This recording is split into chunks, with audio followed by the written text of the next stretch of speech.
retrogrades. How to re-evangelize the de-Christianized West. Support us in any way you can, most especially by your prayers. From an authentically Catholic perspective. Right-minded, righteous group that's equal in strength to the radicals. From an authentically masculine perspective. You and your friends versus me and my friends. Bring it on.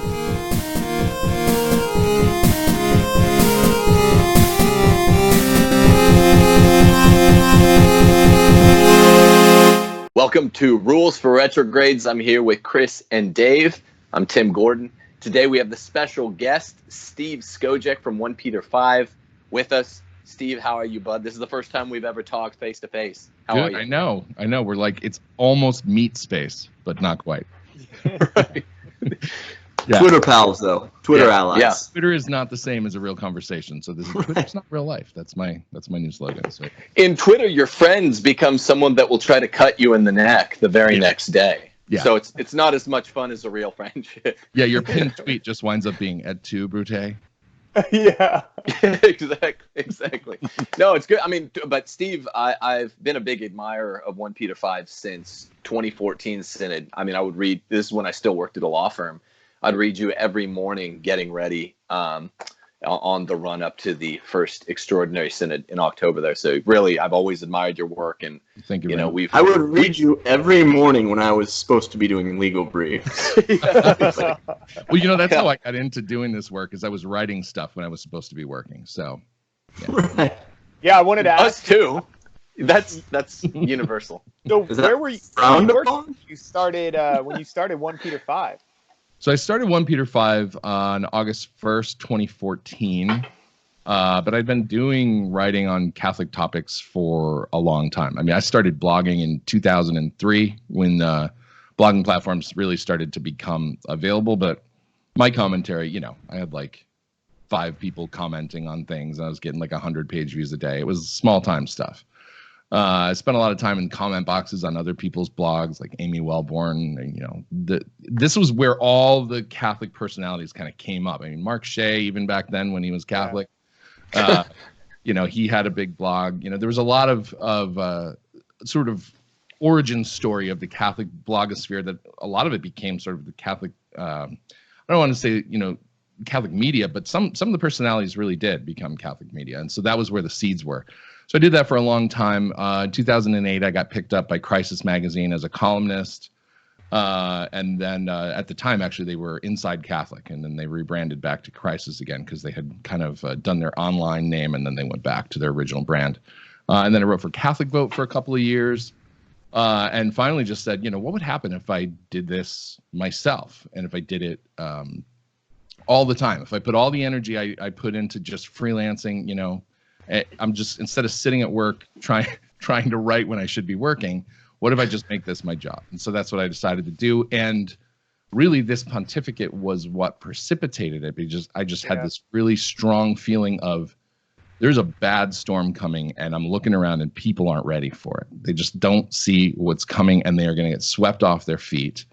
And I had this professor that I knew at a Catholic college who also saw it, and he said, I can't tell my students that the Pope is saying something that's wrong or heretical. I can't tell them that. I'm going to lose students. Parents are going to get angry at me. This is not something I can say in 2014. But what I can do is teach them about heresies, and I can teach them about errors that have already been condemned. And I can say, if you ever hear anybody say this, don't listen to it. That's what this is. Identify it as this heresy, and then go run the other way. And that way, when they hear the Pope say something, they can be like, oh, wait, he's not supposed to be saying that. And they've come to that conclusion themselves.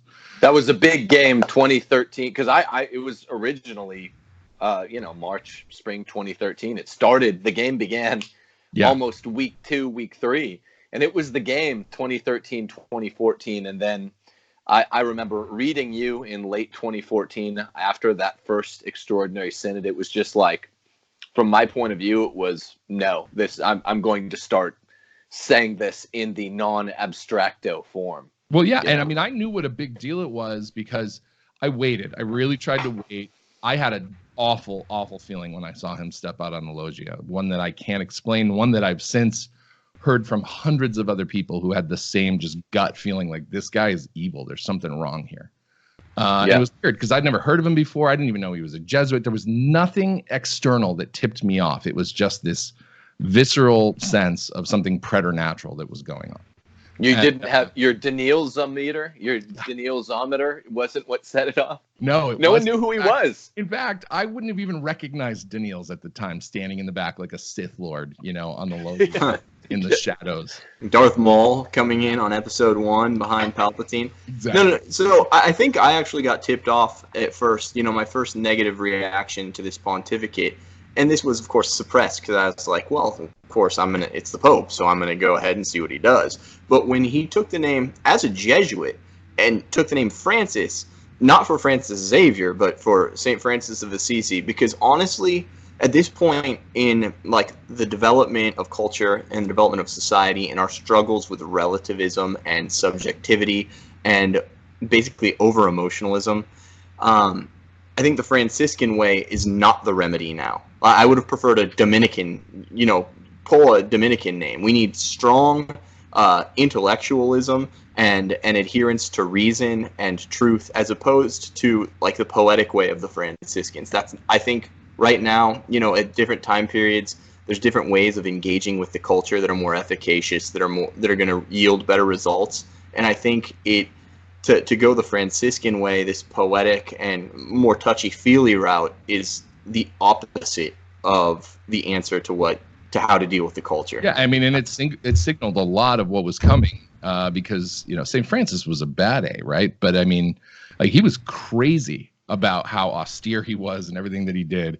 But he's become co-opted by all these touchy-feely, Jesus was a butterfly from the mountain kind of people, and the environmental stuff and the animal stuff. And it's just, so, we didn't see necessarily that was where the seed was, but I think you were right to be concerned. So what I did is I waited 6 months and then I wrote a thing where I was like, you know what?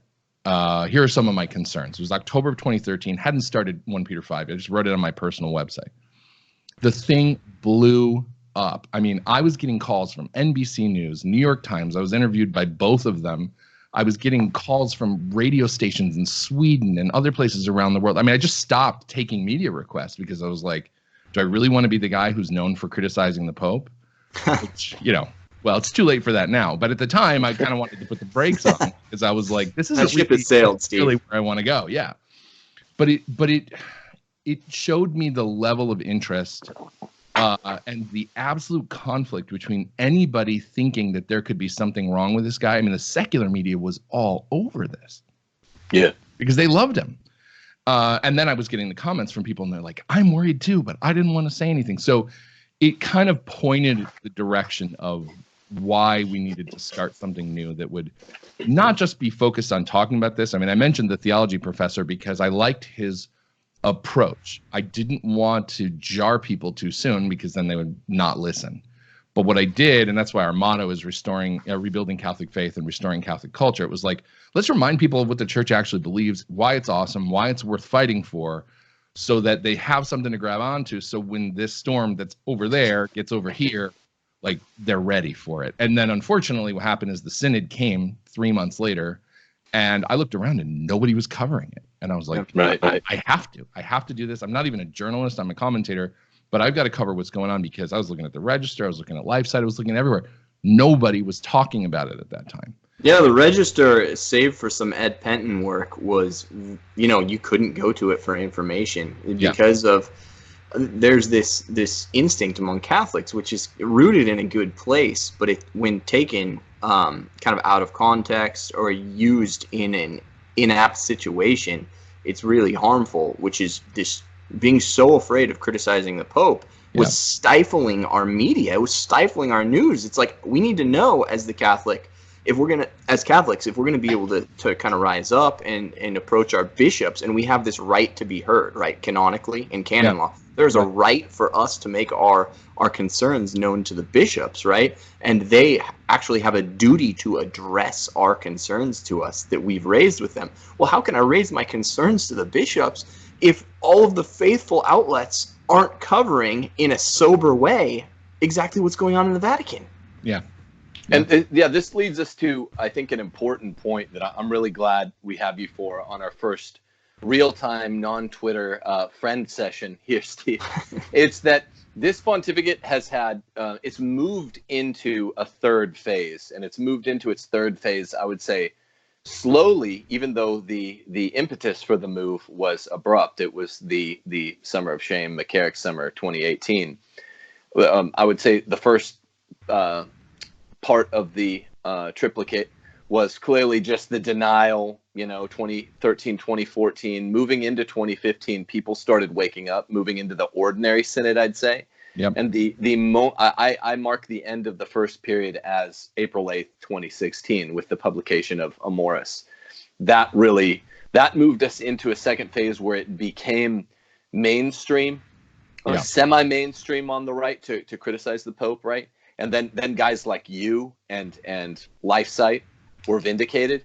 And since 2016, there has been a sort of right-wing campfire, take off your shoes, your Birkenstocks, and have a little bit of a kumbaya, right? Yeah. As much as right-wing people in Catholicism do that. But and so it kind of got fashionable to criticize Francis, which is needful. But then with the Summer of Shame, and there are some hangers-on who still had not yet come around that were very faithful on the Catholic right. The Summer of Shame 2018 signaled the slow beginning to a third wave. And the reason I bring it up now in our first real-life friend session is because Catholic outlets, there's kind of in late second wave Francis pontificate, early third wave, there's been a call for, among Catholic right-wing news and commentary outlets, a call for the, put aside the division and unite the clans, unite the tribes. And every day they talk about this, and yet little does anyone actually engage in it. All of the right-wing Catholic media outlets, it feels like, hate each other. And here on Rules for Retrogrades, we've always liked you. We've always liked Church Militant. We've always liked Pat Coffin, especially since he's gone on his own. We even like, still, I hesitate to say it, much of what Catholic Answers did, or I don't know if I would be so bold as to say does. But we truly feel like we're the ones that are like, hey, I'm fine that I acknowledge a difference with some of these right-wing Catholic people. I just like the work you've done in this realm. Voris has done in this realm. All these LifeSite. people. So yeah, LifeSite, I would agree that everybody's doing an important piece of the puzzle, and they're all different. Like one of the things for me is, I've been a traditionalist Catholic for 15 years, but nobody in my family is. I mean, my siblings aren't, my parents aren't, my cousins aren't. I got a big family, and it's like I wanted to do a traditionally focused media site that also reached a hand out and said, hey, Nova Sordo people, come look at this cool stuff, without necessarily beating them down or insulting them or whatever, for not getting it. But just, hey, look at this stuff. This is the stuff that's going to root you. This is the stuff that's going to protect you from what's going on. Did you know about these things? Were you aware? And sort of bridge building. So I actually find the bridge building aspect really appealing. But I think one of the difficulties I see with the whole Unite the Clans movement is we have a common enemy, but not necessarily a common cause. We all have our own kind of agendas and our own ideas of the way things that should work. And I think methods. Yeah, and methods. And I think, this is across the board for conservatives and traditional Catholics and Orthodox conservative Catholics, whatever your label is that you want to be. One of the reasons I think we lose to the progressives is their only animating principle is victory. Their principles are totally negotiable. They don't have non-negotiable moral principles, but we do. In fact, we put such an emphasis on our principles that it's like, well, this is my line and I'm not going to cross it. If anybody does that, then they're on the other team. And so with every virtue, there's a vice that kind of corresponds to it, right? Like on the opposite end of bravery taken to the extreme, says Aristotle, this is Nicomachean Ethics, is foolhardiness, right? Mm-hmm. So whenever you have a virtue, there's this vice.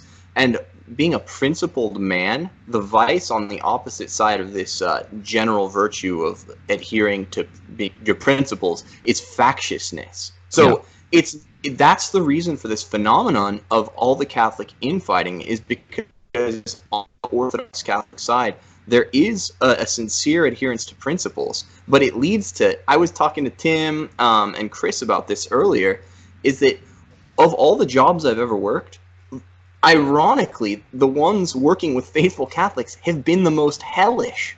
My secular employers have always treated me better, and they've always been more functional, smooth running environments. There's always feuding going on at these Catholic apostolates, Catholic schools, Catholic parishes that I've worked with, and it's for this reason. It's the factiousness that is kind of part and parcel of unchecked and imprudential adherence to certain kind of more negotiable moral stances. Well, and I think there's a second piece to that, which is, we're all going to have that tendency to factiousness because of the principles, but we have an absolute vacuum of leadership. I mean, we're in space. There's no air. Right. I was just thinking that. And so what happens is the church is the one that's supposed to lead us in these principles and to show us what it is that we're supposed to believe in and where the mean of virtue is and all this stuff. But they're not doing that. In fact, they're pushing against us. So we're reacting to them, and in many cases we're going too far in the reaction, just unintentionally, just because that's what happens. You bend the stick and it goes too far the other way. So I think that's the second piece of this is you strike the shepherd and the sheep scatter, and that's what's happened. Yeah. Yep. And Chris, you're kind of our resident Bible guy. We have the same theological credentials, but I think at Franciscan you took a lot more on the Bible than me. What does St. Paul say about factiousness, and how do you deal with it? Well, I mean, not to get too technical, but actually the unity of the church is a huge part of the gospel. Paul, when Paul excommunicates Hymenaeus and Alexander and others precisely because he's trying to keep the visible unity of the church is super important for Paul. A lot of people think the gospel is just about going to heaven when you die. But for Paul, a big part of the central piece of the gospel is the promises given to Abraham in Genesis 12. And this might seem complex, but it's really not. God promised Abraham that through him, the one worldwide family, all the Gentile nations would come in and create this kind of new humanity. It was the answer to the sin of Genesis 3. When Paul addresses it's interesting. The one thing that Paul addresses more than anything else is the unity of the church. And why? Because he always brings up Abraham. Why does he bring up Abraham? Because it was supposed to be through Abraham's seed that, and Paul thinks it's Jesus, which it is, through Abraham's seed, that the one worldwide family, the Jew and Gentile. Remember when a lot of people say it was just table manners that Paul was getting mad at Peter about in Galatians, in the church in Antioch. It wasn't. Paul gets mad at Peter because he was listening to the Judaizers and he wasn't eating with the Gentiles. If the gospel is just about going to heaven when you die, which of course that's it, then you totally miss what Paul's saying. Paul, how can this be the gospel? Well, the gospel is the good news that Jesus Christ is the seed of Abraham, and that the Gentiles and Jews have now created the new one worldwide family called the Catholic Church. And that Catholic Church is called universal, not as a side issue. The very fact that the church is Catholic is the gospel that God has accomplished in Christ, the one worldwide family. So the very fractions, I think if Paul was here today, he would say the biggest problem is the very fact that the church right now is not doing the one thing that it should be doing, which is send out the signal flare to the world that God has accomplished in Jesus, Israel's Messiah, Israel's mission to the nations. That's why it's a huge scandal. Yeah. So there's so much there, because when we think of the ancient church or the early church, the church of the apostles, we don't often consider how factious it was. I mean, the church is always factious, and like Steve said, I think in a time beset by not just fallible leaders, but leaders who, according to our Archbishop Vigano, have actually in many cases turned against the church. This new era, this new dark era that's unprecedented. It only stands to reason that factiousness would go through the roof. I mean, Steve, what do you say about that? Is this an unprecedented level of backbiting? I think your combination of two factors or elements in explaining the phenomenon are right. Is it lack of leadership and yeah. Yeah, I mean, well, I would say that the situation is unprecedented. You know, in terms of the backbiting, it's probably unprecedented too. I was having a discussion with some friends last night about how, you know, this situation is not only historically unique, and there's a lot of people who try to downplay it, and they're like, nah, you know, we've had bad stuff happen before. Look at Arianism, look at that. And then you have Cardinal Brandmüller, who's, you know, the top historian in the church, who's like, totally unprecedented. Not even the Arian crisis comes close, you know? So right. Historically we have that, but there's another piece of the puzzle again that we face in the 21st century, which is mass literacy and global communications. This is something that never existed before in the history of the church, right? So when bad stuff happens, it's immediately amplified and echoed around the world, and everybody can take that in, consume it for themselves, and understand it. So in terms of the ripple effect of this stuff that's happening, even if there had been a pope like Francis before, we would have never known, because, you know, he didn't issue the statements. I mean, you got the bad popes, and John the 12th is out there raping pilgrims. I mean, there's bad stuff that happened in the history of the church. That he could have been a heretic, I guess. I mean, but he didn't bother writing anything. You know, we don't know. We don't know what he did. And maybe he did write something, and his assistant was like, I'm going to file that in the special bin, because he's never going to know. He's going to another party, you know? Right. So I think in terms of unprecedented, we're dealing with layers and scale. And that makes all of this have much bigger repercussions. Yeah, no, globalization makes these what once were localized problems into, you know, ubiquitous issues almost, you know, overnight. Globalization and the presence of mass media and the internet, we're all tied together. Everything is tied together, and access to information is instantaneous. So if the Pope says something wrong or misleading, incorrect, heretical, whatever, it gets out there quickly. Yeah, and even 100 years ago, how many Catholics knew what the Pope said once a year? I mean, there are people walking around this planet right now who were alive 100 years ago. It was a totally different world then. Yeah. So I guess then the issue, or one of the things that we've really identified, is just that, you know, one errant statement has to be corrected quickly. A small thing becomes a big problem in the age of the internet, in the age of instantaneous access to information through the media, right? Because if it's not nipped in the bud, then it can kind of metastasize into this bigger problem and bigger problem and bigger problem. And Pope Felix III said, an error not resisted is approved. And if you give silence in the face of an error, you're going to be suspected of secret complicity. I mean, this is the way the church always viewed error before, is that you had to kill it fast. And so I think a lot of people, even maybe not without being able to put their finger on it, are perceiving malice in this I will not say a word program of, I'm not going to answer the dubia. I'm not going to answer the 800,000 people, 800,000 plus 200 bishops and cardinals who signed the filial appeal asking the Pope to uphold the teachings on marriage and sexuality. I'm not going to answer the theological censures from 45 theologians at pontifical universities around the world. I'm not going to answer all of these things that have come out.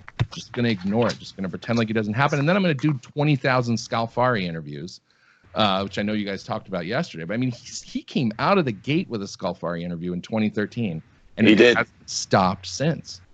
Now, I don't mean to be reactionary here, and perhaps you guys can remind me, who was the visionary that said, I believe it was a Marian apparition, that had said that the one who ought to speak in the end times will remain silent? And I'm not suggesting we're in the end times, but it makes one success. Good success. Yeah. It was the Spanish nun at Good Success. One of the things, though, is that error can't. I feel like back in 100 years ago, or say 200, 300 years ago, if a pope said something that was wrong, or a bishop, you would have to correct it really fast, because there's no access to information. Like, did everybody have a catechism? Like, look how many books you have on your shelf. Look how many books I have on my shelf. Look how many baseball cards that Tim has on his shelf. And it's like nowadays you have a bishop that says something wrong, and it's like everybody has access to all this information, not just 1 Peter 5, not just, they just have friends on the street that have read the catechism, and they're talking to him, and they're like, okay, yeah, he said that. I mean, you can Google anything in a heart. You can Google anything. So it's like, yeah, we need to silence quickly, but we also have access to information. I'm looking in the corner of my eye at the Denzinger book over there. Everybody should have a copy of the Denzinger. Everybody should have a catechism. So, yeah, we need to silence air pretty fast. But the devil is also he's also undermined by the very fact that we have a 1 Peter 5. We have different channels. We have a YouTube show and so on and so forth. It's kind of like a blessing. You know, thank God for people like Bishop Schneider who have come out and specifically praised bloggers and people on the internet and the fact that the internet makes it possible for us to resist in ways that didn't exist before. And it allows the truth to get out, you know, when the bad guys would otherwise control the message. Right. Yeah, let's go to that story really quickly. The Archbishop Schneider, also, he's been so if the Francis pontificate has been spiked through all of that great synopsis you gave with what Monsignor Pope called, not the Pope, but Monsignor Charles Pope called weaponized ambiguity, the anti-venom has been through, I would say, with all the good guys that have played a role in this, Schneider and Schneider's specificity. It is the unlocking of the door. I think through all the videos Taylor and I did, I think we kind of came to this at the end of the year. Schneider is so specific. Steve, you're saying he's praising specific personalities. He put his name on Taylor's book and said yes. And Vigano was too. Vigano actually said, you know, sounded like he was actually reading from and vindicating Taylor's book Infiltration, which was built on the kind of theory we'd pieced together the latter half of 2018. But so Schneider has been so specific, and just in the follow-up to this Shamazon Synod, catastrophic 3-week October event from last month, he is the one out there that in this recent letter, he said, A, this was Pachamamma. B, it's toxic. C, it's pagan idolatry. We need that in our leadership because there's this leadership vacuum, don't we? Yeah. Oh, absolutely. I mean, the guy has been on fire, you know, from the word go. I'm extremely partial to him. I've met him a few times. He baptized my youngest daughter. You know, he's one of those guys that it's like, there aren't many, but when you meet him, you're in the presence of a saint and you know it. Like, no matter how much confidence you have, no matter how much you think you know what you're talking about, like, you just feel yourself getting smaller. And I'm a good 1.5 feet taller than him, I think. But I just feel like this guy owns the room, right? And he's humble and but he just knows his stuff. And he preaches the social kingship of Christ, which is huge.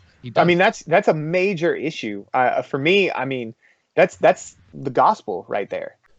Yeah, I mean, but I mean, so what of this? We had, I mean, think about it. I hate to go right back to beating up on Catholic answers, but during the 3 weeks during basically all of October, you had Trent Horn, Jimmy Akin saying this is not Pachamamma. I know this is kind of old news, but it's important because recently Schneider has been the one to say, like, no, I mean, people, set it on the shelf, look at it, see it for what it really is. Yeah. This was idolatry in front of the very eyes of the Pope. Gorgeous George Gonswine was joining in the dancing or whatever on October 4th. I mean, he wasn't prostrating himself before Pachamamma, but he was dancing as others did. I feel a little bit, Steve and Dave and Chris, like, even though I've had my head in all this and really been, you know, in a kind of passive way, a part of it for the last year and a half, I feel a bit like I'm a frog being boiled in water. I mean, this is wild and outrageous stuff. Don't you feel that way as a kind of passive participator, Steve? Well, yeah. I mean, and it's interesting. I had a conversation with a priest that I know, I've known for a very long time, who is an exorcist in training. And I kind of wanted to get his read on some of the stuff that was going on. And I mentioned to him that I had this weird reaction to the Pachamamma thing because on an intellectual level, I recognized what it was and that it was bad. But on an emotional level, like, I wasn't outraged. It was stupid. It was absurd. I mean, the thing looks like a failed kindergarten art project. It's like, if I'm going to have idol worship, I expect it to be something scary and creepy or beautiful like Nike or Athena. Like, it's like the god idol outside the Coliseum. Yeah, exactly. Yeah, like, I'll take a giant Moloch, please. Give me 2, because then I have a sense of what I'm dealing with. And that will actually sink to the bottom of the Tiber. Yeah. Right. Right down There's there. no recovering that crap. Right? Good luck dredging the Tiber. This is the problem with ambiguity, though, and this is why the devil works in ambiguity. Because, we're kind of kept in the dark, at least in the initial and crucial period of some of these problems rearing their ugly heads, right? In the beginning of idolatry, of an idolatrous ceremony in the Vatican. That's the time for the faithful to take umbrage and rise up, right? But since these things are shrouded in mystery successful, it's diabolically clever, because then we can't, before everyone in the whole world is scandalized, because again, the mass media can cover these things quite quickly. The faithful have no reaction time to take these awful idols and cast them into the river. Because at the beginning, when we should be acting, we're trying to discern. We don't want to have rash judgment. We're trying to figure out, well, I've heard that this is maybe the Blessed Virgin Mary. I've heard from even the good guys in some of the media that this might not be an idol. So it's like, well, I guess I have to wait and see. And during this wait and see period, everyone is being scandalized. So ambiguity is really more than just false doctrine. Ambiguity is dangerous, because if somebody just comes out and does something heterodox or engages in heteropraxy, incorrect, like liturgical norms or something like that, we can just be like, well, this is wrong. Here's what you're supposed to do. Here's the right doctrine. Here's the right praxis. So I'll just supply you with this information, and then I'll tell my friends, and they'll tell their friends, and the problem will have been dealt with, right? And it ends there. The devil toils in ambiguities because there's not really effective medicine for it, except for, you can rush in and preach the truth, but you don't know if somebody's actually speaking error. So the sense of urgency to get out there and preach the truth isn't as great, right?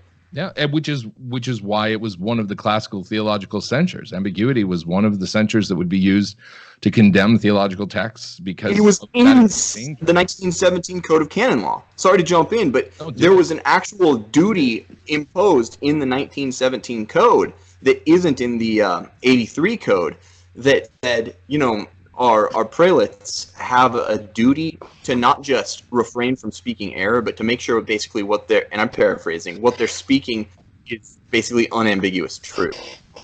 Yeah, I mean, ambiguity is the Trojan horse by which so much that has happened in the post-conciliar church has taken place. I didn't get to watch your debate with Trent Horn about the death penalty, but I've written a lot about it. And I really believe, I've talked to theologians who are like unequivocally, this is a de fide teaching of the church. The moral laicity of the death penalty in principle, it is in Scripture, it is divinely revealed, it is magisterial affirmed, and to deny it is in and of itself formal heresy. It doesn't make you a formal heretic because you have to be convicted of it, but it's formal heresy to do this, right? But what do? We spend all our time even trying to nail down the principles, because the moral laicity of the death penalty was not a solemn magisterial pronouncement. It wasn't ex cathedra, So we've got to go through all these old statements, and then we're evaluating things and this and that. Meanwhile, what does everybody hate? They hate the idea of putting people to death.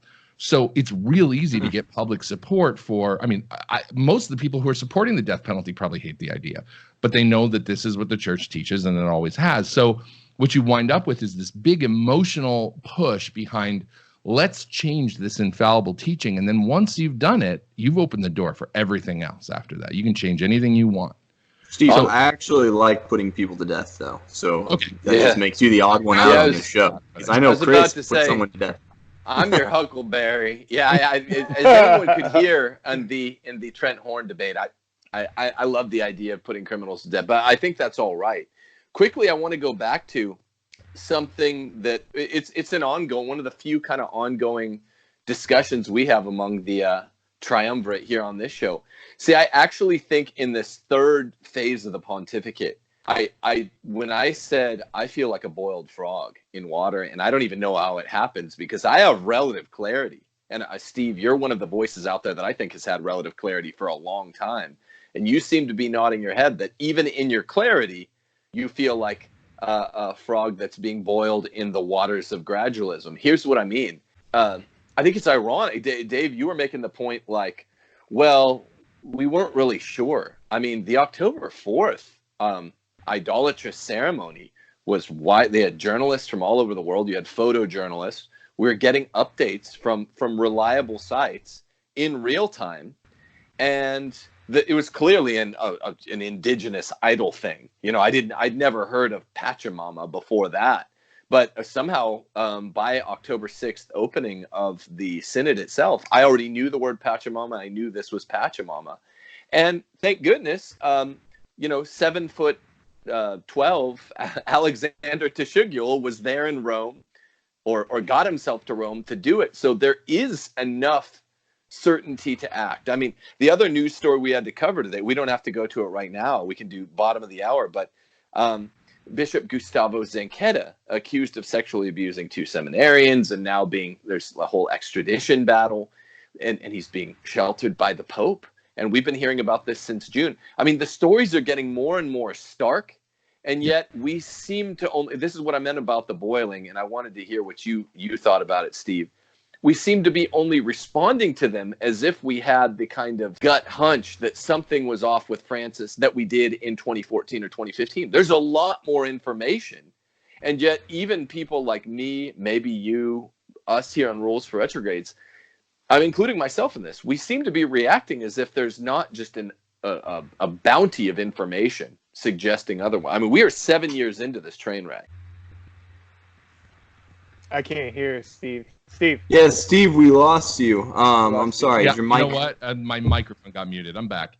You have no words. You have no words for this, for what's been happening. Yeah, I was totally he was not talking. He was actually just psyching us out. He was like just playing with weaponized. Steve, are you a ventriloquist? I had no idea. Weaponized ventriloquism. Yeah. So what I'm saying is that I think this is one of the most frustrating things. So this is, again, another double-edged sword. On one hand, we get desensitized because we look at this stuff all the time, and so, like, I remember a distinct point, probably about 2 to 3 years ago, where I stopped getting angry. Like, it just stopped happening because I had been angry and outraged so many times about so many things that were happening, and it just wasn't there anymore. That emotional reaction was just numbed. And so intellectually, just like with the Pachamamma, intellectually, I'm like, this thing that's happening is bad, but I can't gin up this feeling of fire, fight back. Like, the passion gets taken out of you because how many hundreds of these things can you deal with? On the flip side, you have Status Quo Inc. over at Catholic Answers being Leslie Nielsen from Naked Gun, where everything's exploding in the background. Nothing to see here. Everything's fine, And it's like, it's so absurd. You can't believe they take themselves seriously, but they do. And they're not alone. And so you get in these debates with these people, and it's, I call it the war against reason, because you present facts and then they tell you why those facts aren't what you think they are. No, it's this. Look, like, words have meaning, and this is what they mean. No, that you're totally misinterpreting. And it's gas. It seems way. Go ahead. It seems like people think that to avoid rash judgment, you have to contrivedly bend over backwards to, like, take everything in this unbelievably positive light, right? Yep. Well, maybe it's just people, maybe when Pope Francis said he changed the wording in the death penalty, in the catechism on the death penalty, he really meant this, and it did, kind of fit with the whole body of Catholic doctrine. And maybe when he said, don't breed like rabbits, it meant this, and he was just cautioning and giving the ages-old Catholic teaching that you don't have to have as many children as possible. But it's like there's this pattern emerging, and in the aggregate, these facts mean more than they do standing alone, right? So this corpus of information about this pontificate is actually greater than the sum of all of its parts, because it's establishing a pattern of something. So now there's the lower threshold to try and give someone the benefit of the doubt and to avoid rash judgment, to the point, like, the next time Pope Francis says something that sounds erroneous, I'm just going to assume it's erroneous because of the past, because of this track record, right? And that's what Catholic Answers isn't getting, and that's what, other news outlets of that ilk, other apostolates of that ilk aren't getting. And I think, somewhere in there, there's probably a squishy middle manager that's misunderstanding this moral duty. But I mean, you only give the benefit of the doubt when there's a doubt. Doubt. That's what, yeah. There's no doubt. There's no doubt anymore. Stop it. Let's stop pretending, you know? Right. And on the flip side, honestly, I think one of the most disappointing things is nobody was red pilling. Now everybody's red pilling. Now they're going too far. Now they're black pilling. Now they're all saying he's not the Pope. And now they're going off to orthodoxy. And now like the slippery slope just dropped off a cliff. And it's like, wait, don't do that. You know, just pay attention and you got to stay faithful. And staying in that middle spot when everything's moving is really hard. But I think That's right. the lack of passion, the lack of belly fire you're feeling, Steve, is, and I've been feeling for, you said 2.5 years. It's about where I've been as well. We got to get to a couple other really big stories that don't even hit us that hard.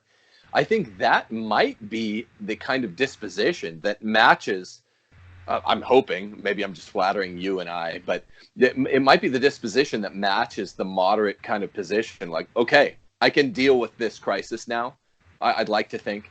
I don't have the belly fire I had 2.5, 3 years ago, but I still realize intellectually, even though I feel sometimes like I'm being boiled in water, slowly, I think I can deal with this, and I think I can still put out good content, writing or speaking, that will help other people that are getting there slower. And like you said, now it's like, dude, don't blackpill. I mean, don't leave the church. Right. You've been a great voice for that, especially one that's traditional leaning over at 1 Peter 5, traditional leaning without alienating Novus Ordo people. That's another great moderate position you've carved out. I meant to congratulate you on that. Well, I appreciate that's kind of where that. But you know, there's crossover now. I mean, I don't know if you guys, I know you go to Latin Mass. I don't know if you're at the parish every Sunday, but I mean, there was an article that came out a couple weeks ago in the Washington Examiner, and I've seen this personally here in Phoenix. The fraternity parishes are exploding. I mean, they're seeing 30-50% growth year over year.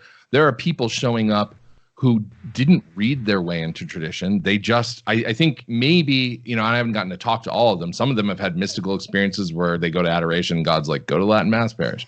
You know, other ones are just, you know, they're probably looking for answers and they're finding it on websites where they're also promoting the old Mass. I don't really know how it's happening. I just see them showing up in droves, looking kind of confused, wandering around going, how does this work?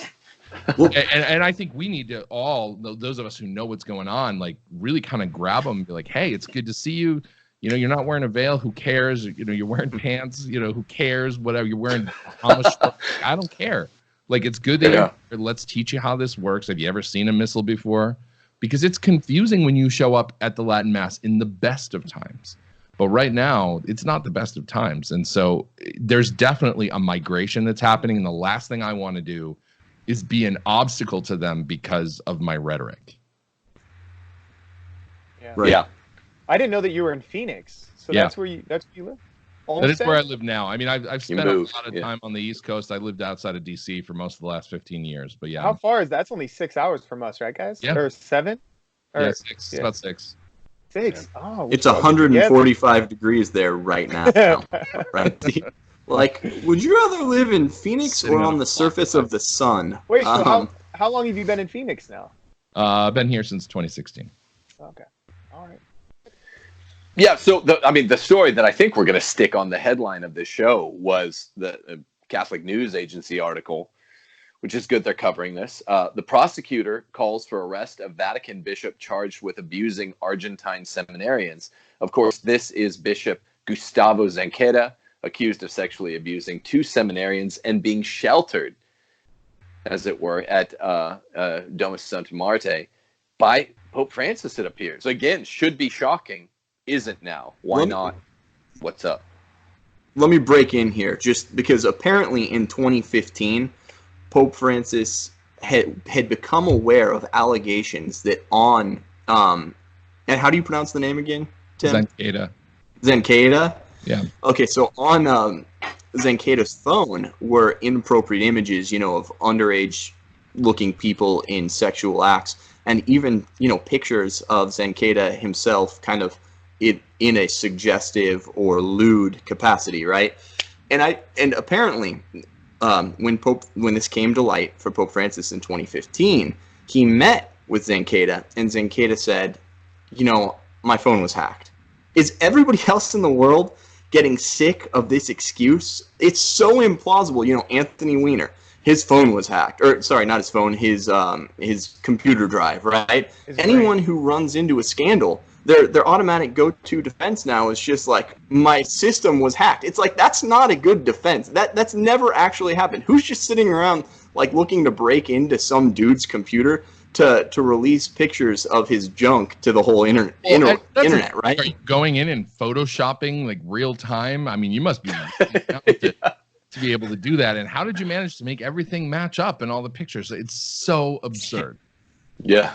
Normal dudes don't just have like lewd and lascivious pictures of themselves on their computer. So even if somebody broke into your computer, they actually did hack you and released pictures of you in the nude, like, fine, you didn't actually send them, but you're still probably a pederast for just having the weird naked pictures in the first place. That's not something normal men do. No, and it's not only not something that normal men do, but according to the internal complaint, he was doing more than just standing there naked. He was having a time with himself. So it was like this was not just, you know, I went to the gym for the last couple months and I'm taking pictures of myself in the mirror kind of thing. I mean, it was explicit. Right, so where I'm going with it is, though, that no one buys this excuse, right? Did any of you guys, when Anthony Weiner, or Carlos Danger, as we like to call him, when that broke about him, like sending the lewd and lascivious photos, was anyone like, oh, he was hacked? No, of course not, because it's a stupid, daft excuse. Right. Everybody sees right through it. But in 2015, apparently Pope Francis is like, oh, you were hacked? Okay, go ahead. There's nothing to see here. That's not a problem. Which, that's either just the height of bad judgment, or, you know, there's been a longer running cover up than. Well, I mean, I find the idea that he believed that just about as believable as that the phone was hacked. There's no way. The guy, I hear people say he's stupid. He is not stupid. He is incredibly intelligent. He's really good at playing the game of just being the simple old guy, but he's not. And he didn't buy it. There's no way. And so, I mean, but 2015 wasn't the only time. Right. You know, there was another internal report in 2016 when 3 of Zanchetta's vicar generals and 2 of his monsignors made formal internal complaints to the nunciature in Argentina because of alleged inappropriate conduct with seminarians. Now, that one didn't specify actual sexual behavior, but it was weird stuff, like he was giving them massages and sitting on their beds and drinking alcohol in their rooms with them and stuff, which is stuff that we hear about in other seminary abuse reports. This is the grooming behavior, right? And then in 2017, he gets reported again by the vicar general of his diocese. I don't know if it was, hey, you didn't listen to my first complaint, or if it was a new complaint, but he sends a new report to the Vatican. And it's around that time that Francis is like, you know what, fine. We'll go ahead and bring you in for treatment, but you can't run a diocese anymore. So he lets him retire. Guy says he retires for health reasons. He's in his 50s. And he goes to Rome and kind of disappears. In Rome, their story is, well, we never heard a word about this until 2018. And everybody reporting from the diocese is like, nope, that's not true. We all told you about it. And so then in 2019, he's given a job at APSA, which is part of the financial institution of the Vatican that oversees all their real estate holdings. And it's, if you look at the financial corruption stories, it's where a lot of the financial corruption is coming out of. This is who Cardinal Pell, you know, wound up banging heads with before suddenly he's hauled off on 40-year-old abuse charges that had no evidence. He was fighting with APSA over this 50 million euro loan to buy a bankrupt hospital. I don't even understand that story. I can't read enough about it to have it make sense to me. London? Yeah. Well, I mean, the London thing comes later, but this thing came earlier, and he denied the loan, and then APSA came back, and they approved the loan, and Cardinal Beccio is right in the middle of this. And if there's a hatchet man in the Vatican, it's that guy. Now he's on the lam somewhere in South America. Nobody knows what's going on with him. So all this stuff's going on, right? So then in February of this year, the Sex Abuse Summit happens in Rome. And Crux is a booster publication for the Vatican, right? I mean, everybody knows it. It's John Allen. These guys, you know, Austin Ivory writes for Crux, an editor for Crux. But Inez San Martin, who is the Rome correspondent for Crux, just asks Archbishop Cicluna, who was in charge, you know, put in charge of a lot of these abuse cases, how can we believe you on this zero cover-up story when you got Zanchetta here and nothing is being done about him, and all this stuff's been reported, nothing is happening. And Sigluna didn't know how to answer, and he starts saying, we can't talk about individual cases. And then the interim press director, I forget his name, Jasadi, steps in and he's like, we're launching an investigation. We'll let you know when it's done. Right? So that's the report. Next thing you know, he's pulled from his position at APSA. But here we are 10 months later. There's no investigation. There's no results. Nobody at the Vatican is picking up the phone for the Argentina, prosecutor who's saying, you need to extradite this guy. We've got him on criminal charges. He was charged in June. This month, they raided the offices of the Chancery. I mean, this is like a serious criminal investigation, and the Vatican's just like, I don't know what you're talking about. Not even answering at all. So, which accounts for the distinction between the story as it broke in June. This was a big deal. I remember it quite well. And the story as it's re-breaking now, it's literally a failure of cooperation. That's right. Which is not the first time. I mean, they did the same thing with the Cardinal Prefect of the CDF. Ladaria was called in as a witness on a French case, and they refused to let him go, even testify at the case. It's wild. It's wild. They can just wait it out with silence. Yeah. One of the things I was gonna say, I mean, you guys are so good with your commentaries, and I'm like, man, they know all the facts and everything. I'm just, my mind always goes back to the Bible. I study the Bible all the time, and I'm sitting back and I'm thinking, like, if you're a layperson and you're hearing all this, you're thinking, could this really be happening, this sort of cover up? But I want to remind people that go all the way back to Genesis 3, when God calls Adam and Eve on their sin. What does Adam do? He blames the woman. He's like, well, it wasn't me. It wasn't my phone. I was hacked. She hacked me. She hacked my phone. And then she's like, well, okay, fine, but I didn't do it alone. He was the one that, forced me to hack the phone and stuff. And then you go to but then to give lay Catholics a little bit more context, go all the way to Saul.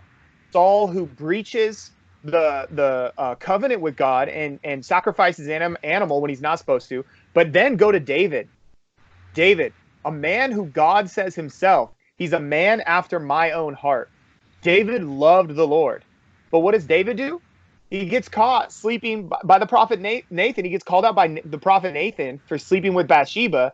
And then calling Uriah home from the battlefield when he should be on the front line fighting, when David's not out there fighting, he's relaxing. He calls in Uriah, a Hittite, who's not even an Israelite, the Hittite, to come sleep with his wife Bathsheba, because he just slept with Bathsheba, and he's like, come sleep with your wife, and maybe she'll get pregnant, and 9 months later you'll have a baby, because, he got Bathsheba pregnant. Baby comes out looking a little bit like the king, but hey, whatever, and he's trying to cover up for it. He's trying to cover up, and then he gets Uriah killed. And I think lay people kind of, with all this going on, they sit there, they're like, no, this isn't real cover up. I mean, but it's like, wake up, people, go and read the texts of the Old Testament. This is how the story works. Sin is always creeping at our door, all of us. And the people that are even God's leaders, like David, who again, God says is a man after my own heart, who loved the Lord. He failed, slept with another man's wife, and then tries to cover up for it because he's got all the power. So I'm just trying to kind of set this in a bigger, salvation historical perspective, that we should be shocked, but we shouldn't be that shocked. I mean, I think Catholics think of the church as if it's this institution that is on earth, that is 100% pure, and that's not the case. We can always go back to 588 BC. I'm sure all the Israelites at 588 BC were like, no way, that's not going to happen. The Judah didn't enter into some alliance. God's not going to exile us. And boom, Babylon comes 586, destroys the temple, and they're in exile. And Catholics right now are in exile and don't even know it. But Chris, there's a couple things that I would make a couple distinctions, and that's really profound and deep point. So thank you. Just, we are in the New Testament age, the New Covenant age, and we do live in this perfected Davidic kingdom, right? Where it's not just this natural king, but the Pope, right, who is the vicar of Christ on earth, is supposed to be given this charism and the gift of the Holy Spirit and all these graces to protect the deposit of faith, right? So I think what bothers people, even more so, there were unfaithful stewards in the Old Testament, right? I think what bothers us so much is that in this age of great grace, in the age of the New Testament, we're seeing faithlessness in the church that has this resplendent and superabundant outpouring of Christ's graces upon it. And people are like, well, what is this? I don't know how to take this. It's not just a natural ruler. The Pope is beyond just, David. Sure. Yeah, he has access. We have access to grace. We have the outpouring of the Holy Spirit. But in a certain sense, there can be grace withheld. And on top of that, if you've been given a lot of grace and you resist it, it could be even worse. It's like a monarchy. It's the best. But when it becomes corrupt, it's really bad. Same thing here. We've been given a lot of graces. We have the Holy Spirit. But there's no guaranteed perfection. You have to cooperate with the grace. So no, I'm not saying that we should that we shouldn't expect the church to be perfect. What I'm saying is we're still in enemy territory. And although Christ defeated the dark powers on the cross and through the resurrection, the battle lines have been drawn, but we're still seeing casualties precisely because the Messianic age has been ushered in, and we're waiting for Christ to return to defeat his enemies. But it's a battle. Yeah, I think analogy becomes near impossible because I don't know, the silence, to go back to the silence of Pope Francis, alongside the sort of two pillars of this pontificate have been the weaponized ambiguity. That spikes basically everything that's come out of the Vatican, right? Stories like this, stories that concern the good Archbishop Vigano, Amoris Laetitia, the first synods on the family, all of it was weaponized ambiguity. The other pillar is the silence that Steve was talking about the first 10 minutes. I will not say one word. And with every story, that's a little bit more in the background because silence is a subtler thing than even the weaponized ambiguity. Pope Francis refuses to really let us know his mind. It's not clear. He said in January that the CDF is investigating Zanchetta. Now we're at the end of the year, right? January 2019, and now we are in almost December. And so I searched to find. I mean, it is a profound analogy, but at this stage in history, this late in the game, we're calling it the third, hopefully, of just three epochs of the Francis pontificate. Francis is openly refusing to cooperate. The Vatican's a city-state that can essentially give open aid to these people that are being all but extradited in their home countries. What are we to do? This is what I mean. It brings me back to the thing that Steve was talking about. How are we supposed to be impassioned and at the same time cover this stuff without just losing all historical perspective for the meta narrative going on? What interests me is the meta narrative. I mean, where is this going in the third epoch of the church? Steve, could we close by saying that? Because I have one question for Steve too before we close out. If that's all right, Steve, you have the time. Yeah, I'm here as long as you want me. So let's do another hour. That was fun. A full hour. Yeah. So the short answer is I don't know.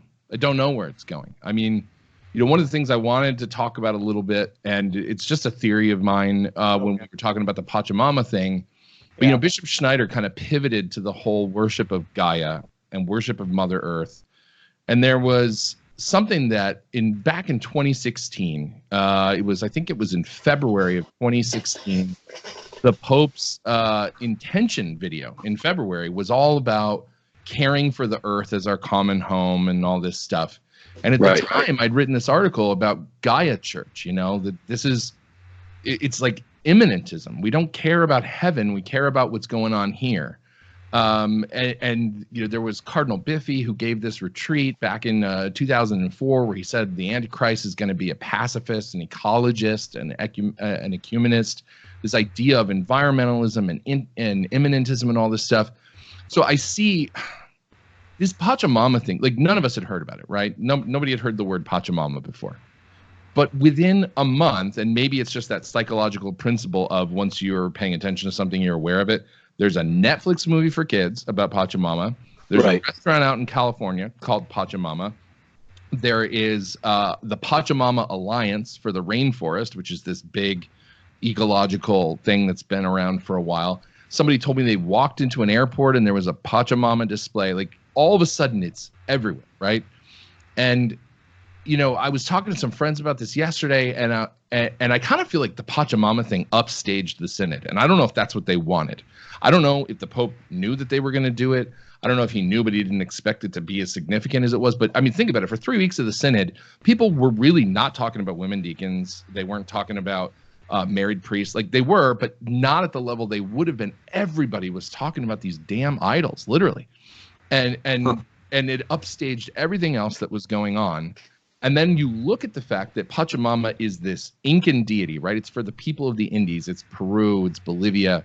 It is part of that whole Amazon basin because it's where the Amazon River comes from, is the Andes Mountains. But everybody was nitpicking during this session of weaponized ambiguity. Like, why are people from Brazil bringing this Incan deity all the way from the other end of the Amazon? And they're getting into these geographical weeds, right? Yeah, Trent Horn was doing that. But at the same time, I mean, we learned even from Bishop Schneider's letter, and I'd read it somewhere else before, that they bought these things in a market in Brazil. So Pachamama is becoming this pan-Amazonian, actually pan-global mask for this Gaia figure, for this pagan thing that was going on. And I couldn't help thinking, like, did the Vatican co-opt Pachamama, or did Pachamama co-opt the Vatican? Like, is this, like, this isn't the Vatican coordinating this. This is diabolical. This is happening at a higher level, and they got pulled in. Steve, you know who else made that point? I feel a little silly that we buried the lead here today.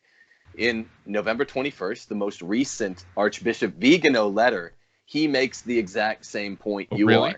He does. Listen to this. So listen to the last sentence of this paragraph. We have to pretty much do a live show on this tomorrow or something, at least Dave, because we buried the lead here today. I didn't even see until lunch that Archbishop Vigano, amid all this other news we're talking about, had dropped another letter. Listen to the last sentence of this paragraph and recall Steve's words from a minute ago. He says, "The Synod on the Amazon is also part of a much larger and hidden design. It is nothing but an element, albeit a disruptive one, of a vast project developed under the aegis of the United Nations and supported by the great financial and Masonic powers." Very interesting. How can we explain that the Pachamama idol is already present through a UN initiative in text designs for the ideological indoctrination of children? I don't know. I missed this story, but so Pachamama, like you said, it was on Netflix during the Synod, right? Yeah, and this is a movie that's already in the works for years. They didn't just pull it out of their hat. I mean, the guy's working on it for something like a decade, from one thing I read. So so why do they need it? What's its significance? I think you have your finger on. I think they overplayed their hand here. Is really the beauty of your last comment that made me pull up that line. Yeah, what is the significance of it all, and why did it's almost overwrought or overproduced? Because why do we need it? We can do the math. You can have the environmental worship, which has been going on in the left with progressives for decades, from global cooling in the 70s to global warming in the 2000s to climate change today. We've had the environmental worship. What's with the little talisman, the figurehead, the Pachamama? Why do you need that? Why is that integral to this? And if it's that widespread, I mean, that's a lot of emphasis to be putting on this stupid wooden-looking nude doll, right? So it is weird. It makes it seem more nefarious, more pernicious, more diabolical than if it was just the message being out there without the doll. I mean, right? Well, yeah, it's like it's mask for a demon, and it wants more attention. It is. Yeah. Well, that's what Paul's point is in the New Testament. I mean, he points to Caesar, and you look at Babylon and all these world rulers, they're all just pawns for the dark powers. One of the things that Jesus came to reveal was to get a positive identification of the real enemy. He's saying our real enemy is, like Paul in Ephesians chapter 6, 10 through 20, Paul says our our fight is not against flesh and blood, but against the principalities and powers, the dark powers behind the dark powers. So this is a coordinated attack from Satan himself. And this is also why, and it's not actually coincidental that it's Mother Earth, because when it was at the Tower of Babel that God scattered the nations, and then he placed angels over the nations, and part of those angels had rebelled. And this has been Satan's territory from day one. And the reason why the social kingship of Christ is really important, and you've talked about it, I love the fact that you talk about it, Archbishop Schneider talks about it, is because this is not like a side political issue that's part of the church's social teaching. This is the gospel. For some reason, the emphasis on going to heaven when you die is really, really, really important. It's really important. But the central thing in the New Testament is the very fact that Jesus is Lord, Jesus Kyrios, and all the nations ought to recognize him as Lord. What does Jesus do as soon as he comes back to life? What does he do? Or as soon as he is resurrected, he says, all authority on earth has been given to me. Go. That's the gospel. It's not just to sweep us away from this world. It's so that he might become king. Our Father who art in heaven, hallowed be thy name. Thy kingdom come, thy will be done on earth as in heaven. And the fact that Satan offered him the kingdoms of this world is not Jesus doesn't say, well, they don't really belong to you. No, he's like, yeah, I know. You've taken over this world. You're the ruler of this world. Over 21 times in the New Testament, the authors of the New Testament call Satan the ruler and king and prince of this world, period. Yeah, so I got the chills a little bit there making that connection, yeah. Over 21 times. I mean, and I tell my students, I was like, it's not like Paul and Jesus, and you're like, Paul, Jesus, don't you guys understand? You're calling him the prince of this world. Like, but of course they would be like, well, all we're doing is just stating a fact. He runs the world. And this is why we have to get back to the social kingship of Christ. It's not just about souls going to heaven when they die. It's about the resurrection of, this is what the ascension is all about. At the ascension, God has done in his son what he promised to do with the seed of the tribe of Judah in Genesis 49 and the Abraham's seed in Genesis 12, which is what? A ruler will come forth that will rule over this world. Okay? The social kingship of Christ is the gospel. Jesus Kyrios. Jesus is Lord. Paul didn't get killed because he said, hey, could we worship Jesus? He looked at Caesar and he looked at all the politicians and he said, there's one Lord, Jesus Kyrios.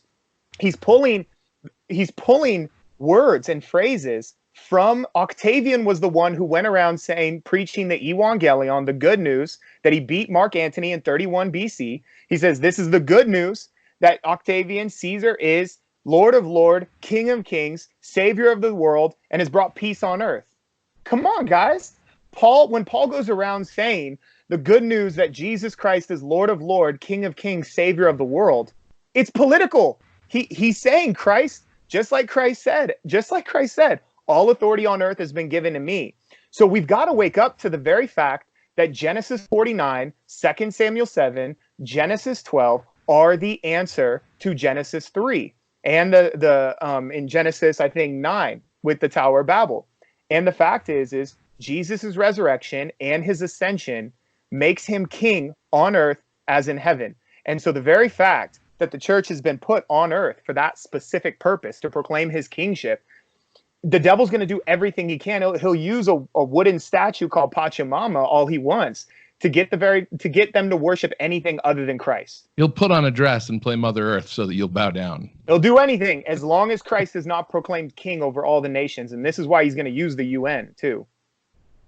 What's the link with the environmentalism though, Chris? Why that? Why is that the preferred method of in 30 seconds, because we're out of time. Yeah. Well, think about Israel's idolatry. Israel's idolatry was always worshiping the creature rather than the creator. Think of the early chapters in Romans.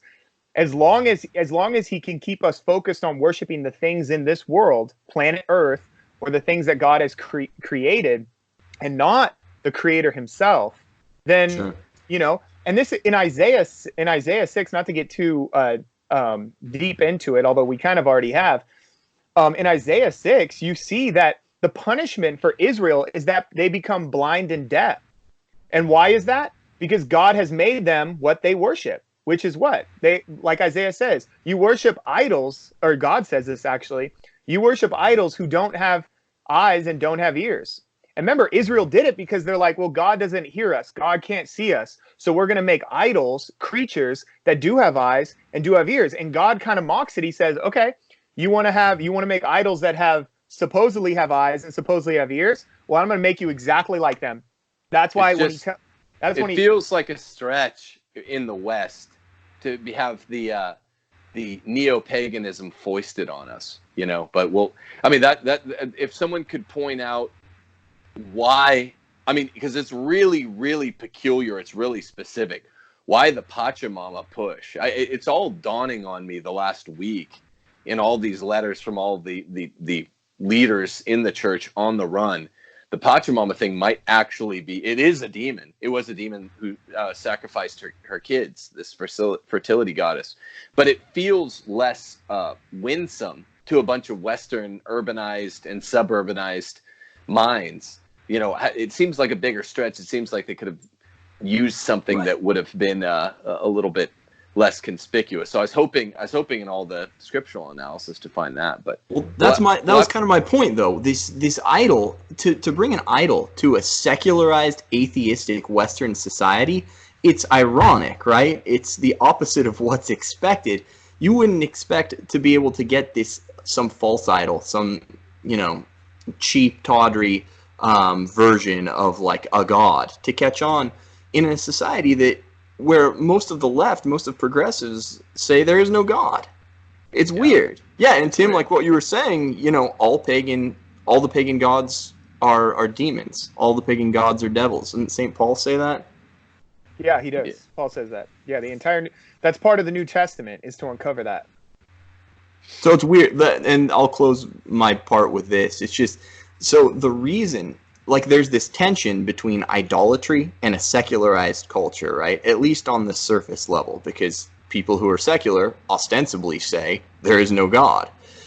So idolatry is not a problem you would expect to creep into the secularized West. The fact that we've been so hoodwinked to the point where this tension, it goes unnoticed now by members of the left, it seems like there is something diabolical at play. Of course. Yeah. But you got to worship something, though. You got to even if you deny God's existence, you got to think of it's not a surprise that they're worshiping the earth, something bigger than themselves. And even if the mechanism is worship of multiculturalism, so they let those things come in and be enthroned and gain power. Maybe that's just a means to an end. The demons know that they don't believe in anything, but they certainly got on our case and called us racist and everything under the sun because we said, hey, this is bad, and it had nothing to do with race. It had everything to do with religion. Yeah, that's where political correctness, as it combines with multiculturalism, it weaponizes the indigenous third world cultures because we can't say boo, right? So maybe, if you put it all together, that there is something to that. I'm putting it all together as we started filming this show. Yeah. But I think it's real. For me, the aha moment was when, Steve, you were talking about 25 minutes ago, and I'm like, this is weird that Vigano is talking. Like, how is it that they already got Pachamamma into a textbook? I said this during the first week of the Synod, when I was like, there's a Pachamamma cartoon on Netflix. The Vatican overplayed its hand here. It's complicitude in it must be a UN Masonic thing, and we don't know and Masonic things these days. So they're into it. That 2030 agenda, man. We were talking about it with quite frankly from New York. That thing is darkling, and that thing is Masonic, and it seems to have something to do with the environmental push, Jeffrey Sachs, who's a George Soros operative, and more supernatural stuff under the surface. But I expect to see more red yarn on your wall with push pins and shows go on. I want to see the connections getting made. We're gonna crack this. Get out Glenn Beck's whiteboard. Yeah. No, we're gonna be the Bloodhound Gang. We got this. Yeah, that's right. Yeah, but we're not just making stuff up. Yeah. Unlike Glenn Beck. We'd love to have you back on, Steve. We're all big admirers of 1 Peter 5. Everyone that watches Rules for Retrogrades, if you don't already get a lot of your news commentary from 1 Peter 5, everyone go there. It's a great site. And like I say, I'm 5 years strong, checking it almost every day or almost every day. So, Steve, thanks again for all you've done. We'd love to have you back on sometime soon. Means a lot. Thank you very much, guys. We'll keep up the Twitter fraternity, right, Steve? Yeah, we got this. We're gonna solve all the world's problems. We got it. Yeah. Hopefully, we can just. I feel like you're on our wavelength in closing with just traditional leanings, but let's be nice to Novus Ordo people. I don't know why this is such a rare vibe. To me, it bespeaks the common sense truth. But I've always really appreciated that about you and your apostolate there. I don't know why it's so rare, but with all this talk of get mad at me if I didn't. So right, you just get in really, really big trouble. Yeah, exactly. I mean, sometimes that's all it takes, ain't it? Like you don't want to piss off someone in your corner, and so it makes you genteel in a way that some people that have similar devotion to the Latin Mass just don't have those same governors or restraints on their behaviors. Whatever it is, it's good, and I like it. And we really do need to try to unite the tribes. I don't know how to do that because, like Dave's always saying, no more infighting. No more infighting about you're using the wrong type of lace on your veil, and that's what so many in the Catholic rite are prone to. It's got to go. David, I wish you would get excited about stuff. I know. I'm just it frustrates me so badly because, as St. Paul says, avoid the factious man. It's destructive to the church, and so many of these people who have these great graces in being able to display great fortitude in the face of lies, they have no prudence whatsoever. So you have I believe in the lace veil crowd, and then I believe in the linen veil crowd. And it's like, quit fighting. The main point is that women should be wearing veils in church. Beyond that, just shut up. You heard it here first. Yeah. All right. Well, all right. Well, anyway, thanks for your time, Steve, and we will catch up with you again real soon. We got to do this again. We got to do thanks, this, gentlemen. again. It was a pleasure. I really appreciate it. Peace. Yeah. Okay, bye. All goonsies. Have a good day. Bye-bye.